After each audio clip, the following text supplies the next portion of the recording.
What up, what up, what up? How we doing, team? Welcome to the SPACs Attack. Just wanted to start the day. One of the things is being mentioned, hey, we got a little red day. Hey, that's what we're here for. Let's make everything better, right, Chris? That's what we're here. Let's turn that frown upside down. Let's get it rolling. That's right, of course. Yeah. At the end of the day, guys, you got to smash a like. You got to enjoy what we have. At the end of the day, one of the things that we are going to be doing is whenever there's red times, is what it means is this is time to do research, guys. As an investor, this is the time when you can actually take a step back from the market and start looking at some stocks. So that's exactly what we're going to do on today's show, guys. We're going to be going into some of the best stocks that are underneath that $10 price point. I know Chris has some that he's going to mention and has a lot of research. So before then, we'll get into our headlines, but let me know in the chat if you guys enjoyed yesterday's interview of Betsy Cohen. I know Chris did. The legend or what? Yeah, what a great show. What great insight. She is a legend, a member of SPACs Attack own Hall of Fame.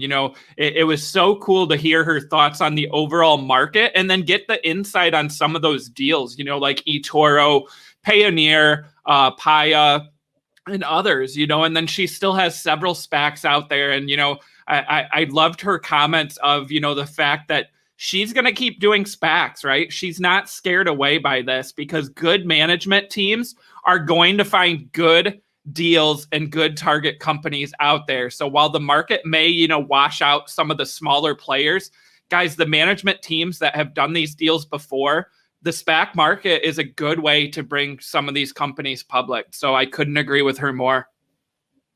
Are SPACs getting the spank? Yep, they're getting a little spanky action. But guess what? They got a hard bottom. And we ain't worried about it. We're going to see these SPACs come back sooner or later because at the end of the day, they are some good companies out there, some good ones available. I'm even going to be looking at some longer term ones and maybe, jump in that IRA account. One of the things that you can do is look for tax benefits when you're getting into stocks with that investment approach. And so that's one of the things that we can talk about. But before then, let's go ahead and let's get into the headlines. So like always, Chris, take us back.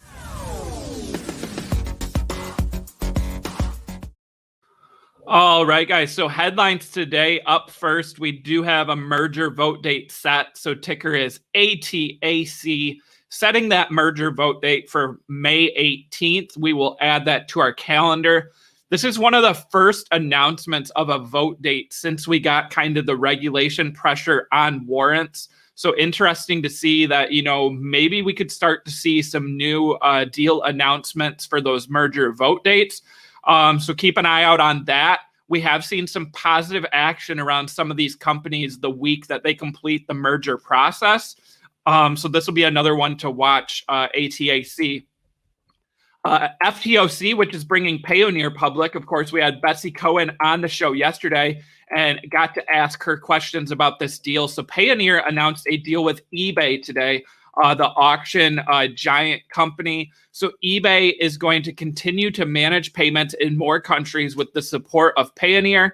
So Payoneer will enable them in several countries. This includes Greater China, effective April. So last month already started, but they're going to expand to some other countries. So eBay sellers will benefit from faster access to funds, greater flexibility managing multi-currency payments, and expanding their reach to be able to list on multiple international eBay sites. So if you're an eBay seller, this is positive news. This is also positive news for Payoneer. They announced that SPAC deal, and then they also announced $44.4 billion in volume in fiscal 2020, up 53%. I think this eBay deal adds significantly to that. So keep an eye out on this. FTOC bringing Payoneer public. And then our other big news out there, we have Arrival, ARVL, so Arrival, which of course we had on the show. They announced that they're teaming up with Uber on an electric ride-hailing vehicle. So this is scheduled for 2023 production and won't be exclusive to Uber. So the Arrival car will be designed to be an affordable, purpose-built electric vehicle for the ride-hailing market. It will be designed in partnership with Uber drivers who will provide feedback and help with the design process to make sure it meets their needs. And then Arrival and Uber will explore a strategic relationship in key markets, including the United Kingdom and European Union. This will address the global need to shift to ride hailing. Over 30 million estimated drivers across that sector. So this joins Arrival's fleet now. They already have the electric bus and electric van, in production. Now they're going to be able to also hit on the ride hailing market, which is a big deal. So this got announced late last night. Shares were moving in after hours, and then they were up double digits today. I'm seeing about 3% up today. We'll get into that one when we dive into the watch list here, but pretty big news out there from Arrival. Then we have ITAC, which is bringing ARB public. So this is 4D Imaging Radar Solutions. So they announced that their system will be available on the NVIDIA Drive platform. So that imaging radar availability aims to accelerate autonomous vehicles. So they want to work with OEMs and tier 1 suppliers on NVIDIA's autonomous platform.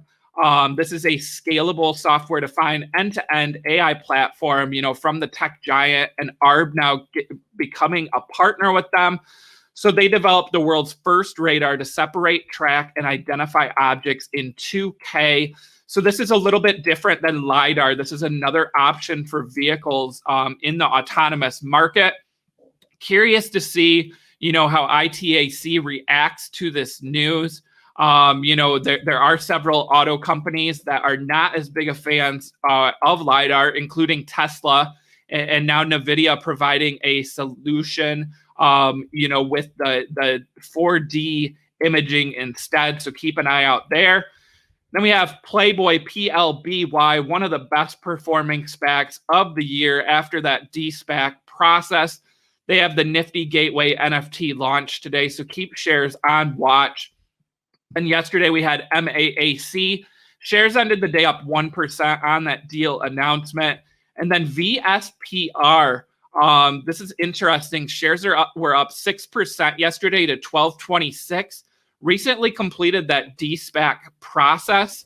So this is another one showing that there is some, signs of life the week of these mergers. So keep an eye out on VSPR.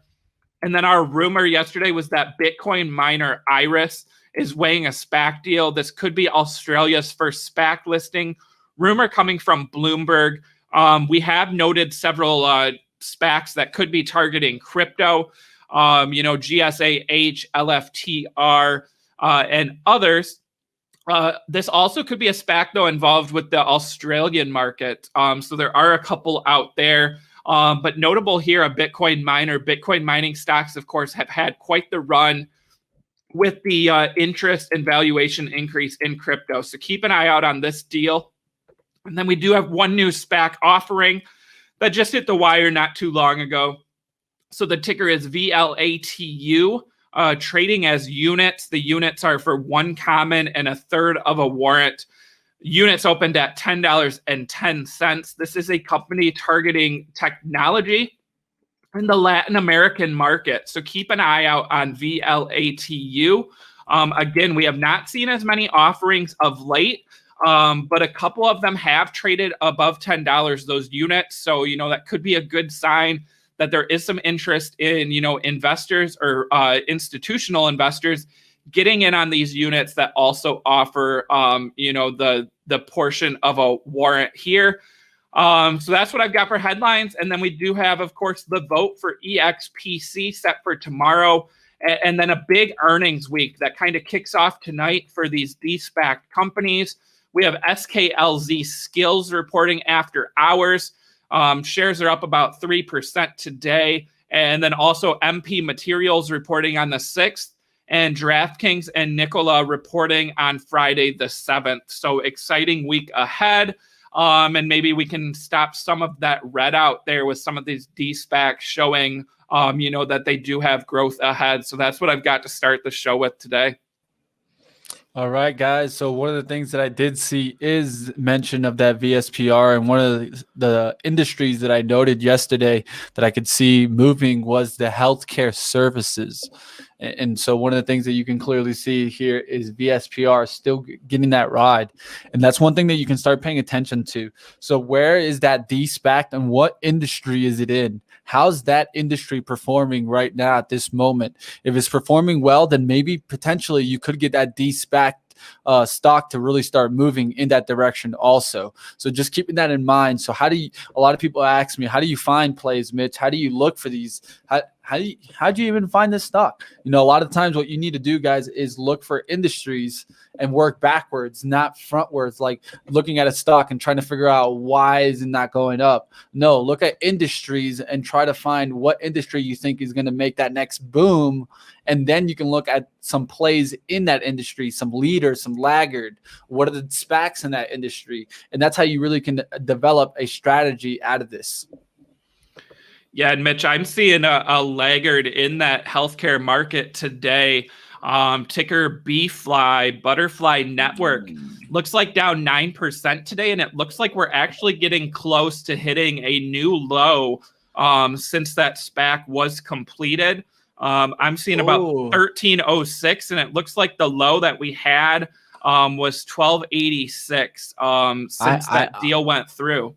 I have a little bit of this is totally rumor thinking or just trying to think outside of the box, Chris. But do you think this could possibly have to do with the Bill Gates divorce here? You know, you could be onto something because because they own shares, right? And it could be possibly that because of the divorce. Let's look. So DEH is another one. Vicarious, down 0.2%. And then there's another one, but that's an interesting point there, Mitch. You know, I looked and I'm not seeing any big news on BFly. So to me, though, this is one of my long-term picks, and I've been waiting to get into this one. I'm going to be taking a look at this one, especially if it dips below that $13. I think this is a long-term winner. So in my IRA, I think I want some Butterfly. So to me, today may be the day. Yeah, that's how it is. One of the things that you got to do is think outside of the box sometimes. I think who knows, but we're going to be able to find out a little bit later. But I think that I know that a lot of people were thinking that it was actually affecting the stock more than it was, but we'll see if this goes down. One of the things that I'd state about Butterfly is just that this is something that you need to see also. How's the adoption rate? How fast does it come? It is a great tool that I have no doubts in. 100%. I think everybody could say that. Now the question is always the adoption rate, and just the same thing I always say for that in kind of like the EV. I think it's all about adoption rate and how fast we get there, and that's what really shows up at the bottom line. And Mitch, in that Benzinga Pro right now, I am not seeing earnings date confirmed from Butterfly. So that would be another item to watch. It looks like unconfirmed for June. So Butterfly probably reporting here in late May or June, and that could give us some more color on those adoption rates, that you're talking about. So, interesting one here. And Mitch, what about Arrival? Were you watching that at all this morning? That one took up, double digits. And now here we are, with the market dropping and also, SPACs getting hit. I'm only seeing up 1% today now, on that Uber news. Not only are they going to have electric buses and electric vans, but they're also launching a vehicle specifically made for the ride-hailing market. I mean, I think that's pretty big news. Yeah, as we talked about this one, we wanted to see it get above 20. We talked about that level, and we said let it get above 20 to really show that strength coming towards that resistance line. I think you're getting a little bit of pullback here, but this is definitely opportunity time for me. I'm going to be on a limb here, guys. This is my favorite EV stock of all the stocks that I could call out. And you guys know I was a big Workhorse fan, but I'm just blown away by the way this company is run. I love the way that they're tracking everything. everything's about sustainability, yet they're still pushing the limits right now. The materials used being recyclable, the micro factory approach. I mean, there's just so many things that I feel this company has going for them that it's looking great. And now you're talking about bigger partnerships, Uber. With that being said, not exclusive. Who knows? Maybe Lyft steps in here or other kind of ride sharing. Another thing that could happen is what if maybe like a company like Grubhub or even what's that company in China? I think it's called Grub. Grab. There's Grab. Grab. There you go. That's the one. Who knows? Maybe you start seeing deals come out of that too. So take a look at and seeing those partnerships, because that's really going to drive this network. Interesting point, Mitch. As you said, that's a non-exclusive deal with Uber, and I like that, right? They're using Uber as a partner and to kind of help design the vehicles, but they also don't have to just make the vehicles for Uber there. So to me, they kind of get the best of both worlds, right? They're going to be able to use one of the leaders to help develop the vehicles. Hey, what do you need for rideshare vehicles? Like, what makes sense as far as capacity, the doors, the room, the spacing, all that. But then they're going to be able to also, offer those vehicles to other companies. So, on the flip side, that doesn't mean that Uber has to use them, but to me, I like the opportunity to be non-exclusive with Uber there. Yeah, I'm seeing some people talk in the chat mention, of course, the micro factors. Yeah, that's it. It really drives down to that. I love that, because one of the things is it's always about getting kind of the transfer, kind of this inflation look. We want things to be right there in your supply center, and then you can be able to just ship it out as fast as you can get it to the market. Right here. Big question, Chris, and we'll put ourselves on the spot here. And these were both my long-term picks. If you guys remember, my long-term picks were NGA, Arrival, it was RSI, and Genie. So here I'm looking. I would have to say, first things first, guys. NGA also did get some recent support. Was that the Canadian bus deal? Yep, Canadian bus deal. It looks like NGA dropping quite a bit today. Yeah, very similar charts I see here, guys. Honestly, I like them both in long term, but really one of the things that I've talked about and Chris has talked about is, how does the United States adopt to those buses? Do we make kind of a similar move that Canada made? And I think that's very important to watch out for, to see if Biden could ever talk about that and expand on that, because that could really cause NGA to really get a spike here. So I think that's what you got to keep your eyes on and see how that develops. But first things first, I think Arrival in the long term over NGA, but really it's not by much for me, guys. It's by a hair, and it's really going to be really a race. Let's just say that. Yeah, and I'm seeing people in the chat as well, Mitch, mentioning ACTC with Proterra. Of course, Joe Biden did a virtual tour of Proterra's electric bus facility. And people also mentioning, the Buy American. Where does Lion Electric sit on the Buy American? Because they're kind of on the line, because they are a Canadian company, but they have factories and operations in the U.S. How could that play into, a possible Buy American, war here? Whereas Proterra, can they maybe land, more of those buses? Same with Arrival, right? Arrival being a UK company. So these companies, even with the great technology, will they kind of get left out if we really go to a Buy American mentality? Yeah, that's a great mention. It's something to definitely keep in mind. But one of the things that I always say, guys, is that the best technology always wins. And if the best technology is in Arrival or in NGA, I think they'll still outdo the other ones. And the reason why is that at the end of the day, one of the things that also comes forefront is safety. Safety is going to be very important into these vehicles. And so one of the things that we'll see is, how does that affect? And also, one thing that you're mentioning that I got to keep an eye out for is pricing, because tax credits can also change this up. Like, if you can't get the tax credits for these companies, like what you just mentioned, could really change up the story. Stories always change, guys, and that's what we always talk about here. Is that story is everything, guys. And right now, the story is looking good for Arrival. NGA also looking good, but the price is not matching the story. And I always talk about how there's 3 variables all the time: stories, fundamentals, and technicals. I think that these 2 picks, NGA and Arrival, have 2 of those going good for them right now: fundamentals and the story. Now, the one thing that you're not seeing is the technicals. So, hey, what do we got to do? We got to wait for the timing aspect of the trade. Yeah, all right, for guys. sure. Lots of great comments in the chat, guys. Keep them coming. Brad's asking, when's the NGA merger? When's the NGA merger? When, do we know the quarter it's supposed to complete? Is it this quarter? So NGA is supposed to be completed anytime. I'm not seeing a date yet. So, interesting to note that, yeah, they have not come out and announced that that deal has been completed. It will change over to LEV as the new ticker if it's approved.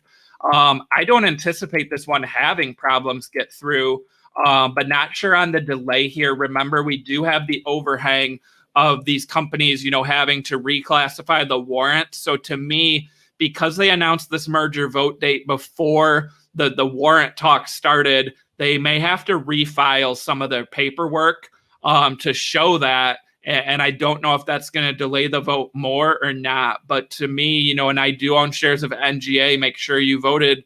I think it goes through. All right, guys. So another one being mentioned before we get to Chris's picks here. Let's go ahead and just get into really quickly SFTW. And just that, with that being mentioned, we've been seeing a bunch of these kind of space stocks pull back. One thing I would mention, and everyone knows that I'm a big MAAC fan. So with MAAC, one of the things that I'd say is that I'm waiting for MAAC to really get a lift. And then I think we might see a lift come back in the space industry. But if we see today, guys, MAAC really got hurt on those quarter earnings. So right now, I do not think it's time to be loading the boat in space SPACs. Why? Because if the leader is getting that drill down, and then we can look at another major leader, de-SPAC here, SPCE. This one, I think, can even get drilled down even further down now because of MAAC. If MAAC would have had a great report, I would have said maybe you see SPCE come popping back up. But I think, this also has a downward look. It can come down towards the $16 support, or maybe even down towards 15. So you definitely got to be careful there. SFTW, it hasn't been moved much, but I think it could break even 990s, maybe could even go towards 980s, 960s. And that's when I'd get really excited, somewhere near that 960 area. But I think you got to be careful with this one. Even though it's my favorite one of all the SPACs, at least for space, I would definitely even... A bull on the stock is saying, hold on, hold your horses right now. Let's wait a little bit. Let's see some trend. Let's let the space industry really come back. And SRAC down, it looks like 7% today. Carl, I love you, dude. I love you, but Bowen is not the leader here in space. Yeah, HOL down, SRAC down. GNPK actually holding up decently, only down 0.2%, but that one's at 10.05. That's the one that I really like because it's kind of a space infrastructure ETF in itself. VACQ with Rocket Lab also down 2%. So, aside from the chart, the story for SFTW is they do have a couple more satellites going up this month aboard a Rocket Lab flight. So keep an eye out on SFTW, with that news. Well, I keep forgetting the ticker. What was the MPA switchover ticker? ASTS. TS. There you go. I don't know why I kept putting a C in there. Whoa. All right. It looks like it's taking a hit. It's taking a hit, 738. That's what I'm trying to tell you. It's the space industry, guys. Space industry taking a hit. And why? Because space industry is definitely a growth focused sector. I mean, when you think about it, this is probably as growth as it gets, And so that's what I definitely be careful, guys. Just be careful on that. That's just what's going to happen. for right now, we got to wait for this to bottom out, wait for the leader. I'm telling you guys, MAAC. When you see that stock start pumping and start pushing back up, that's what would get me really excited. It's interesting. Before I move on, Chris, I think you're seeing some of these sport SPACs still hold on, which is surprising to me. Bullhorn is still holding on. AKIC is still trading in units, but still holding on too. So keep your eyes on those. Maybe those are potential. They're looking at acquisitions right now, and that's why it's holding on for a little bit. Yeah, and as I said, that Endeavor IPO this week, UFC, really performed well and had strong demand. So to me, the sports SPACs, if they can land, a sports team, I think they trade better once those deals are announced. So keep an eye out on all those.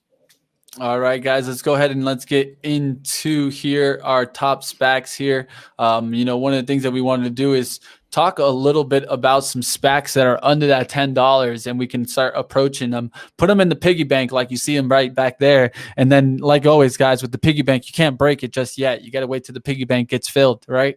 And so let's go ahead. Chris, what do you got for us? Let us know, and I'll go ahead and I'll pull those charts.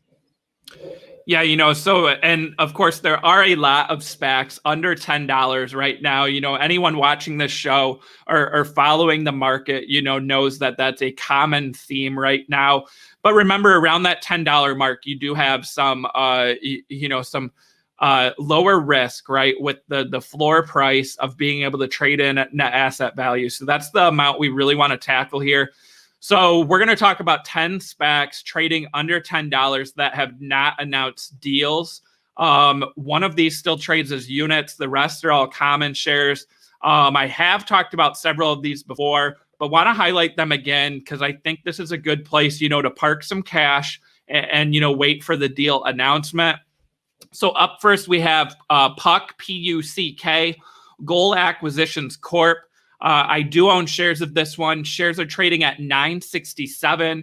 They're targeting sports teams or media. They have Harvey Schiller, the former executive director of the U.S. Olympic Committee. He also worked for the Yankees. We have John Miller, who worked for AOL and AMC Networks. And then we also have David Falk, who was a longtime agent of over 70 athletes, mostly in the NBA, including Michael Jordan. So this SPAC actually has direct ties, to Michael Jordan. I could see them, maybe getting into a company that Jordan has invested in with that strong relationship. And then units of this actually trade at 10.18, and those units include a full warrant. So if you're willing to pay a little bit more than the $10, you can actually get a common share and a warrant for $10.18 as of this morning. Again, this is one that I own, and I think they get a sports team or, a sports media brand that they can grow. We have Bright Lights, BLTS, shares at $9.71. They're targeting the consumer products, media, entertainment, and sports sectors.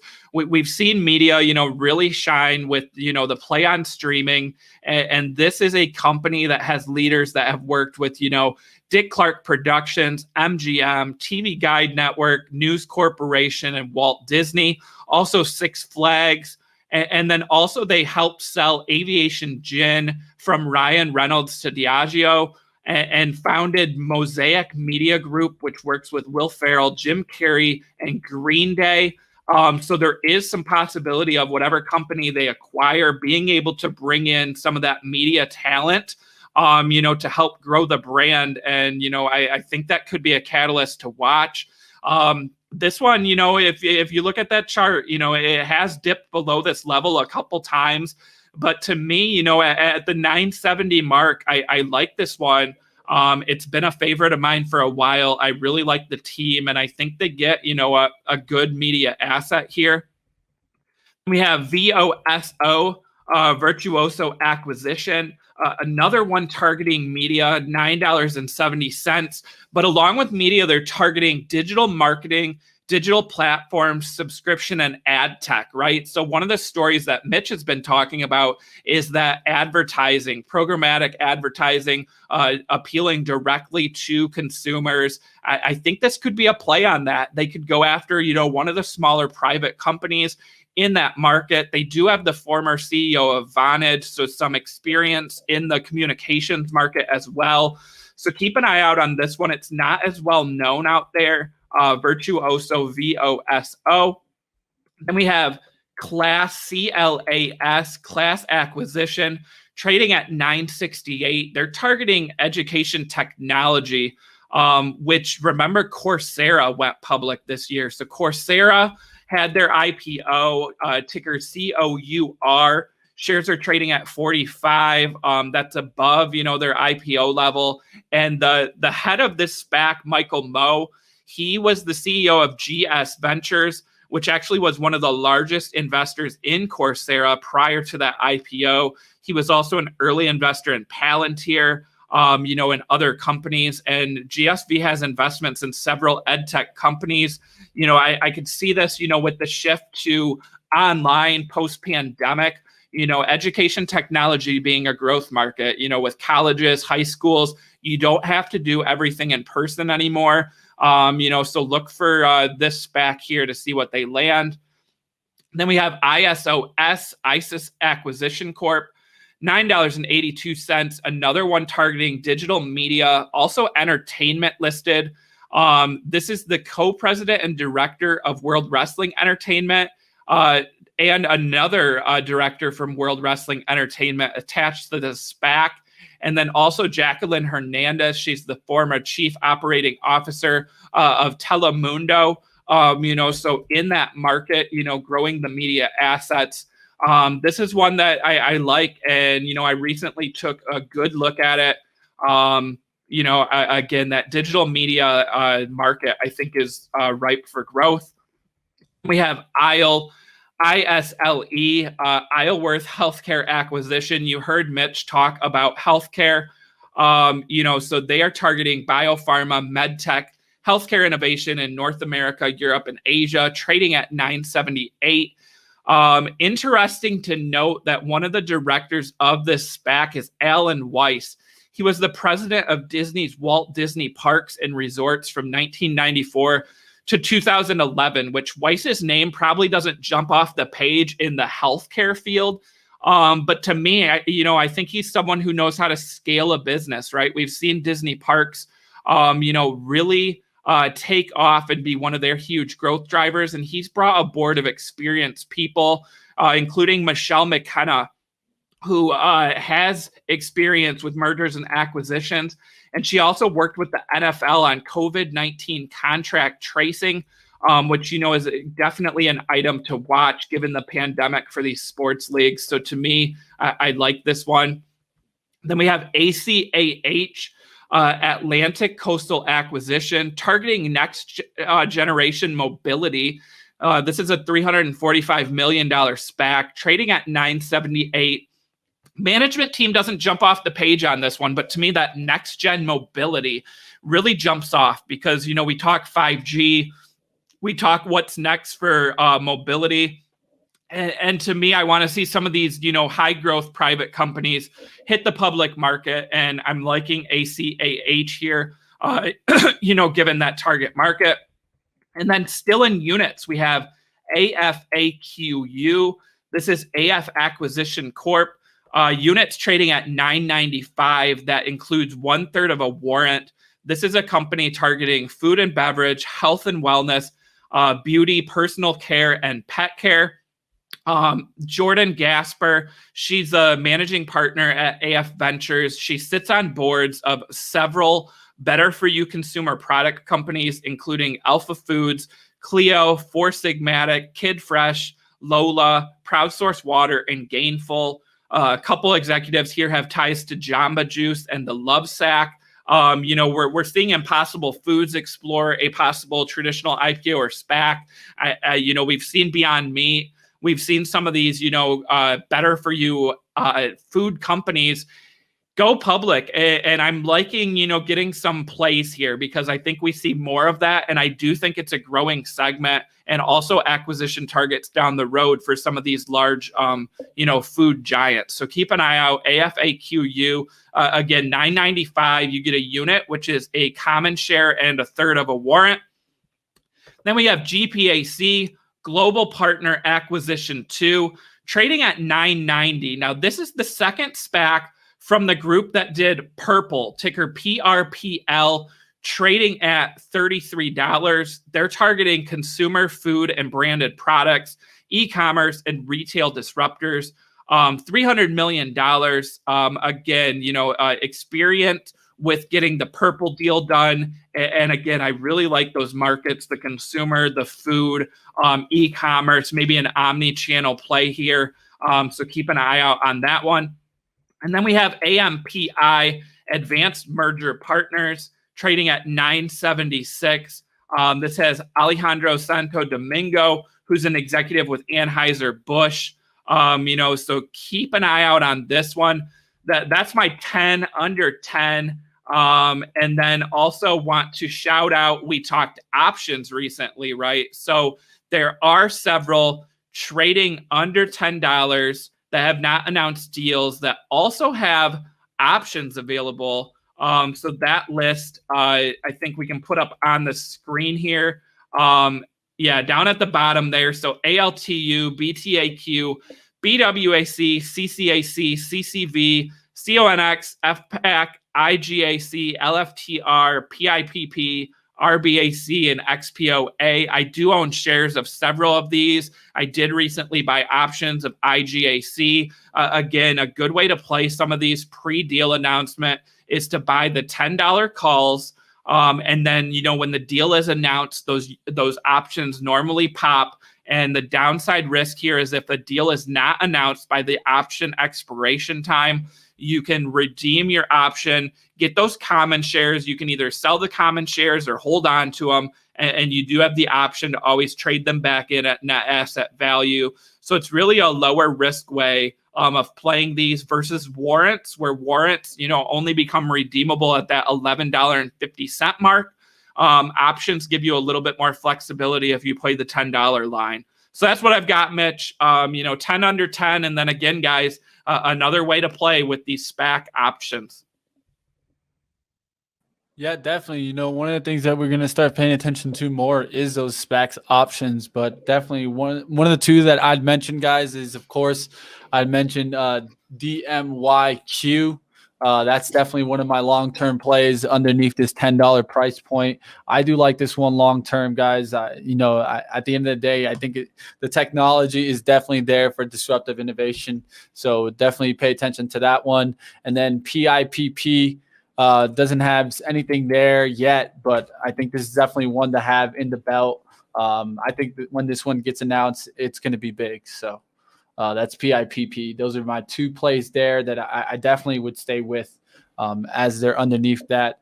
One to keep an eye out, and I want it to go down closer towards 6 or 5 is Mile. I do like this one, guys, but I think it needed to get back down towards that low, closer towards 6. Than the 7 low here, but this one is a de-SPAC one, Metro Mile. I'm looking for it to come back down towards these $7 or $6, and that's would definitely get a valuation approval for me. As what would be nice there, guys, is the revenue multiple. So once it starts getting down towards that low value, it becomes actually no longer a growth play, but a value play, and so that's why I'm going to be watching that one. Yeah, and Mile's another one where they don't have an earnings date yet. It looks like maybe June. That's another one, Mitch, where I'm curious to see, those numbers, right? Because as we heard from Betsy yesterday, the pay per mile, I don't think that's going away anytime soon. Mm-hmm. With people working from home, traveling less, with the commute. I think there's room for disruption there. And I really want to see what their numbers show, from the last quarter, because they were probably able to sign up a decent amount of people, in those states. And then also they'll be able to announce, new states that they're in. and new markets, and maybe also, when will they expand outside of auto and maybe do some different insurance offerings? So really interested to hear, when Mile reports those earnings. Yeah, I'm going to stick with those. One of the things that I'd say about Mile is that if you look at the other insurances, they're actually copying their strategy now. There's a reason why they're copying their strategy, right? I mean, if they're copying, it's because they realize that, hey, my market share is getting taken right underneath my feet. And if I don't adapt, guess what? Mile is going to take it all. And so what you're seeing is these other insurances adapt. But I think, one of the things that you'll see an advantage is that Mile's going to really focus on how they can keep bringing down their expenses down, so they can focus on the margin and then really get a more profitable company. As you see in their recent Q4 update, they talked about what were the important key facts. It was 5 facts, and each one talking about lowering cost. So that's what you got to pay attention to in Mile, guys, is how they can continue to bring the cost down. If they can continue bringing that cost down, they can go ahead and continue on advertising, pushing to get the customer so that they can grab that market share and then take it right underneath one of these big ones that spend, I don't even want to go into what, let's say like a State Farm or an Allstate spends on advertising. It's massive, guys. It's massive. And so I think, you could see one of the things that the new generation loves to do, it's find the next company, not necessarily always, I just got to go into the brick and mortar store and do it the old fashioned way. We don't like old fashioned anymore, guys. We like that new style, that new approach. I think Mile is something to definitely take a look at. It's such a change, guys, that I can be honest, guys. I have Geico, and I'm going to call Mile to see if they can save me money, because if they're going to save me money, you guys know there's a reason why they call me Money Mitch. So Beachbody, we were talking about it yesterday. I'm not going to lie. Everyone was loving it. Even my fiance showed me a picture of Will Smith. Man, have you seen Will Smith lately, Chris? I don't think I've seen him recently. Is he doing Beachbody?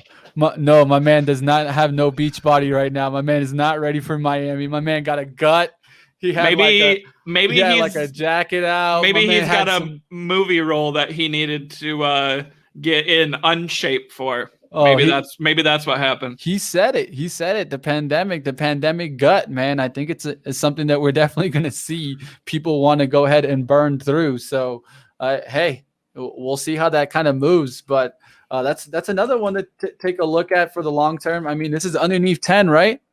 Yeah, FRX, I think, is right around. Is it right at 10? Hold on a second. I got to wait another second. It was at $9.99, so I could bring it up. But all right, $10 right here.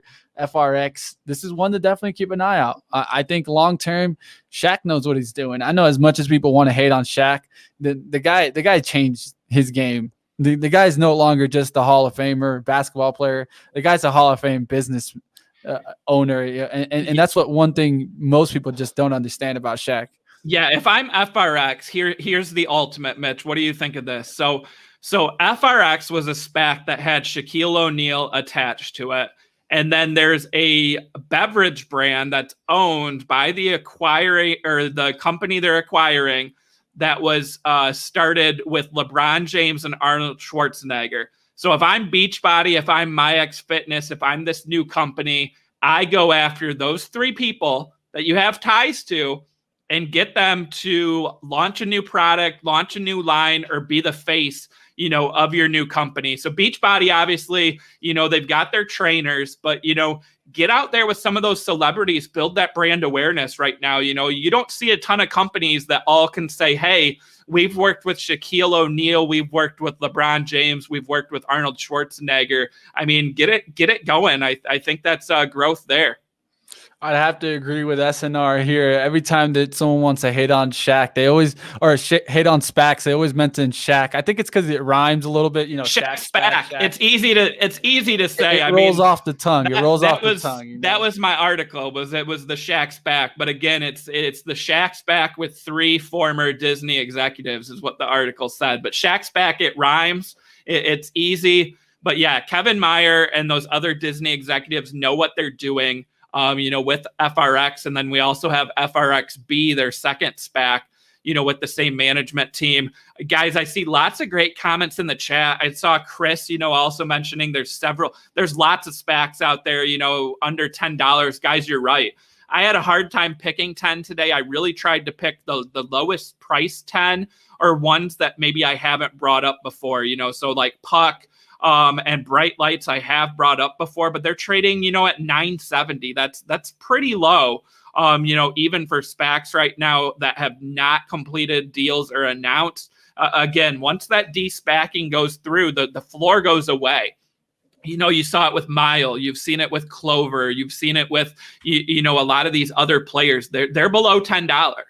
But until a deal is announced and that process goes through, you can stay around that mark because you have some safety there. All right, guys. So one of the things I wanted to point out is a lot of people are wondering, why are SPACs going down right now? Why is the market going down? The real reason, if we look at the overall market, guys, so one of the things that I try to do, and I do this a lot on Money Mitch, is look at the overall market, right? And so I've been talking about how we've been trying to break out through this 420 multiple times. And I said, can we get the lift? Can we get the lift?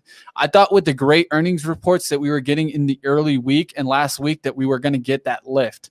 And as you saw, the QQQs, they definitely did spike because of all that kind of good earnings, but it really didn't show up here on the SPY, and it really didn't rip out here on the SPY. So once again, we're back in this trend channel, and I'm expecting us to come down, and this is where it starts not looking good, guys. We could be coming down all the way down towards this kind of blue line. And so kind of more of a look towards, let's say, 404 or 400s. I definitely don't want to see the SPY drop down that far down, but this is when you got to be careful, guys. This is when growth definitely gets in question. And so this is when you got to go, hold on, wait till you get the SPY to come start looking back like this was looking, where we're getting what, 1, 2, 3, 4, 5, 6, 7, 8, 9, 10 days in a row in Greenland. That's what we need to see again. And that's when SPACs were starting to look good again, right?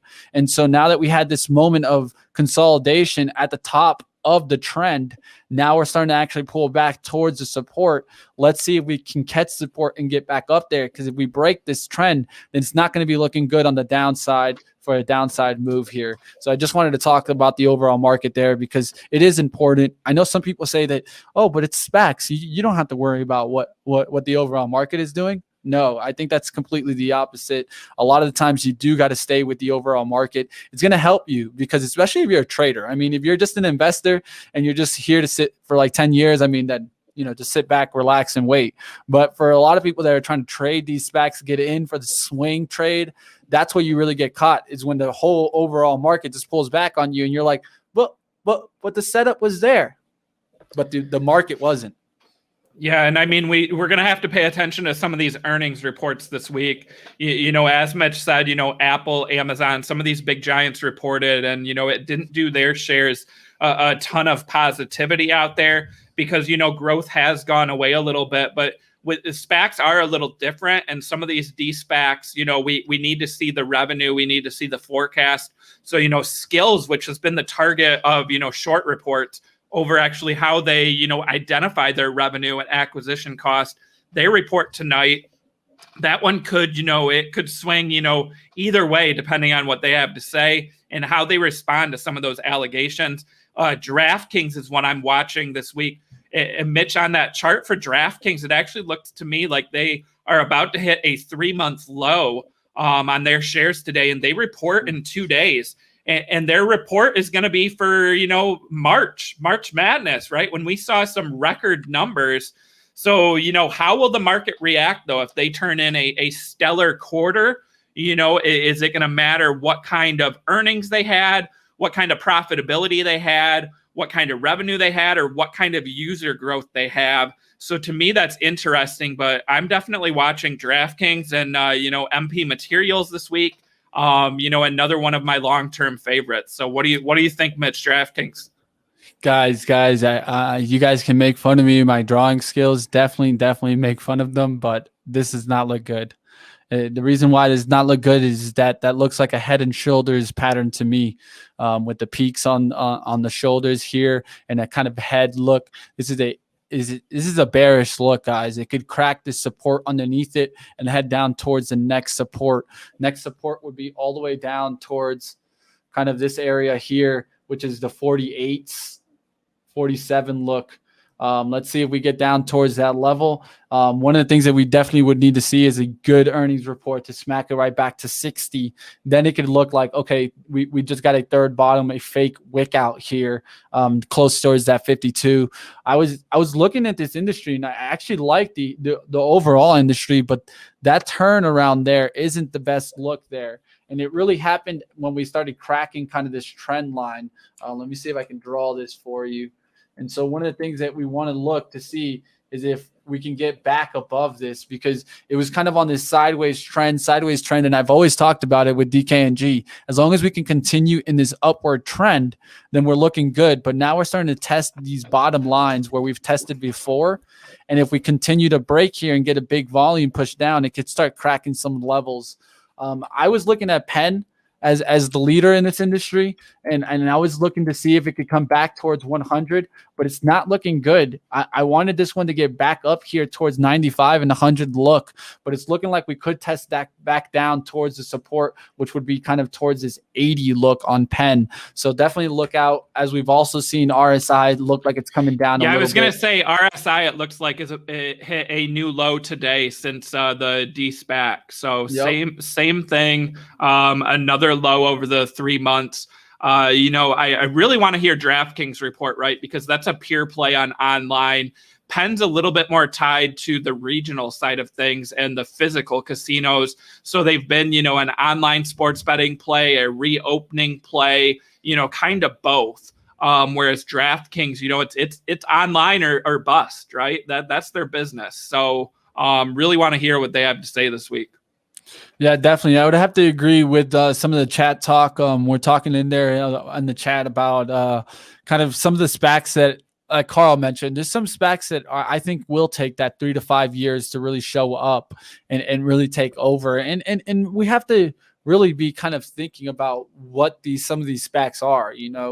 Some of these ideas are really prototypes and pre-revenues, and those are not the same as a company that's been around for, let's say, 5 or 10 years and is now going public. I think this is the important thing. Always, guys. Different baskets of SPACs. It's not always putting it in the same basket. I think I'm happy that early on I was talking about that. I was talking about how you had to put them in different baskets, and different baskets reacted differently. Let's say whenever finally PSTH finally announces, that's going to be a part of the hype basket.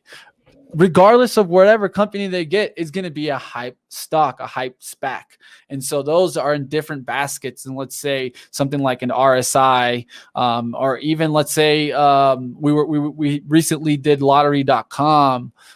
We just talked about it, Mile. Companies like this that actually have revenue, you just need to look and kind of see when is it really going to start taking off and getting that real push. Yeah, and lots of mentions of some of these other tickers down today. Some big movements across the board. Interesting, and you have to look for some of the leaders here, some of the companies with real revenue, or kind of anticipate what's your trade. Are you playing these for the long term, or are you playing them for the short term? Mud's dipping today as well. Remember though, that one ran up, right? It didn't get a ton of love its first day. We called it out around 11 something on day one. And since then, it went all the way up to, almost 18. But to me, it did get a little hot, right? It's got the NFT name and it's got the NFT play, with the Topps MLB cards. But to me, that's not the whole story for Topps. So maybe, it ran up too much just based off the NFT news, and maybe in sympathy to PLBY, right? Because PLBY had that tremendous run up too, as an NFT play. So Tops could be an interesting one to watch when they report revenue, right? How much revenue are they actually getting, from their NFTs versus from their, physical cards and their other lines of business. So, keep an eye out on that. And, Mitch, with that being said, speaking of tops, I do have some tops MLB packs still to open. What do you guys think? Should we open those up this week on the show? We don't currently have a guest scheduled for today or tomorrow, or for tomorrow or Thursday.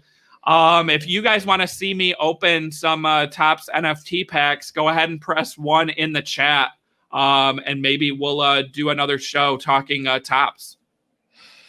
Yeah, guys, let us know. Let us know what you want to go ahead and see. One thing that I will mention, guys, and I'll put it out there for my NFT fans and my Mud and Tops fans, is Chris and I are definitely going to be watching today as the 5 p.m. rolls by, guys. Pay attention, guys. There's been a lot of talks of this craft procedure, this burn process. Maybe there's money there, guys. We've talked about this. So definitely, if you like Tops, you like some NFTs, definitely stick with this. Countdown's on, guys. I'm seeing lots of ones, Mitch. So it looks like I'll be opening up those packs that I can't believe I've held on to this long. As a kid, I would have never sat on unopened packs. I gotta say that. I used to open them, in the car on the way home from the store. Or in the store. But there's some ones. I can't believe I'm doing this. So lots of ones. Guys, please smash the like. There's a lot of you guys in here, and our like count is lower than it's normally. I know we didn't have an interview today, but we tried to bring you, the trade ideas, right? I gave you 10 SPACs under $10. Mitch gave you a couple. We talked options, right? The SPAC options trade, I still think, is another way, to play some of these pre-deal announcements in some of your bigger SPACs. Remember, there's not options for every SPAC out there. The options are normally created for the SPACs that have the highest volume and, the most interest. So, that's why, RBAC and IGAC have options and some of these smaller players don't. So, I definitely think it's the companies that can land some of these bigger deals. No, unfortunately, you do not get your pack of bubble gum in the mail. I've been waiting for it. Digital bubble gum. I've been waiting for it, but unfortunately, it has not shown up. Please let me know if you have my pack of bubble gum, because I would love it. Love it. Great draft for the Finns. I love it. Born free, just jumping off the rails. Guess what, guys? Check out, as you see Chris wearing right now, the SPACs Attack gear. If you guys want to go ahead and get this SPACs Attack shirt, you guys can just scroll right back down on the Teespring store. You guys will see that. And man, I got to say, guys, one of the things that I'm super excited to do is keep moving on and getting bigger and bigger names. One of the things that Chris and I are going to do, we're going to reach out back to some of our biggest and best interviews. I know that a lot of people are mentioning here in the chat, XL, one that I mentioned is Zoten. I literally mentioned it this morning. Fishbox, I got you. I said we need to bring him back. I need to reach out to Romeo. We need to get MP. We've done some spectacular interviews, guys, and we did them early. If you really look and you look at the SPAC industry, one thing you will definitely see overall is that we were first, and we wanted to get the investor the knowledge first, and then that's when you started seeing this let's just say SOL, CNBC, and some other names really bringing up SPACs, and they got to the interviews late, guys. And so that's what you guys want to do. You want to stick with the SPACs Attack. We'll always try to get you guys the information first. And I think that's very important. What separates Chris and I, and why we also do these kind of shows where we're a little bit forward looking. I mean, if you would have been watching our show back in December, we had a massive 10x potential picks. I mean, when you think about it, I was on top of CCIV. Chris has been on top of so many that were early on, like RSI, even LCA early on. He was definitely on it before it ripped out. And MP was another example where, I talked about it, right? We were fans of it. And then we had, the CEO on the show, and, you had a chance to get in at a good price. You know, it has fallen back down. That's another one we'll be bringing back on, Mitch. I will say the last time I reached out to them, because earnings are this week, I think we'll be able to bring them on after they report earnings. You know, just there's always that line of the week or two before earnings where nobody wants to necessarily say the wrong thing, you know, say those numbers before they report them. So now that these companies are reporting earnings this week, I think we're going to hear more and these companies, you know, reach out for the interviews. Guys, that's going to do it for us. I do want to say stay tuned. Power Hour, Mitch. I know they're doing a special show today. Yes, talking OTC, right? So OTC stocks, guys. We've seen stocks, you know, be hot this year. We've seen the momentum plays, but another area that's really picked up is OTC stocks.